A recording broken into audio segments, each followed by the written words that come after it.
来讲，高雄有家长伫咧顶个月去要求买7罐羊奶粉，结果发现讲哦，这个羊奶粉呢，若像生果，叫做一块一块，这个罐仔内底呢，佮有污点，7罐都有5罐出问题，也羊奶粉的品质就引起质疑。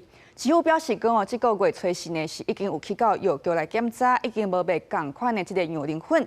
也业者这边是回应讲哦，同一批的这个羊奶粉的检验报告是无异常，对这件代志真实的会积极来处理。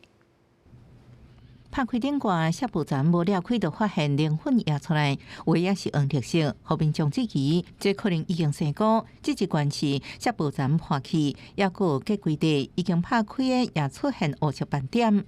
为什么中间这个奶粉可能一定是有爆开，还是怎么样，奶粉才会跑出来？那是为什么？你们在这运送过程中，还是哪一个环节你们觉得有问题？对，他也没有跟我说。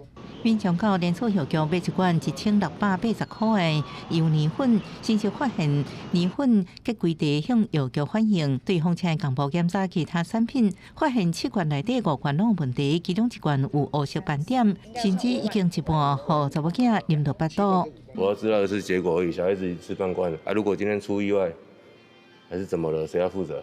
最主要是这个嘛。那我们也不是第一个，那你大品牌，你基本的社会责任你要有吧？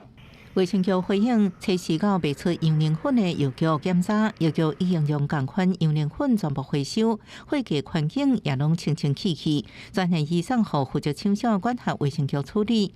业者回应，同批产品的品管甲出厂检验报告拢正常，也无接到同款的客诉。产品有严格品质管控机制，对事件造成困扰，正实体公司的积极处理。不过药局羊奶粉拢讲无问题，所出现生果结果。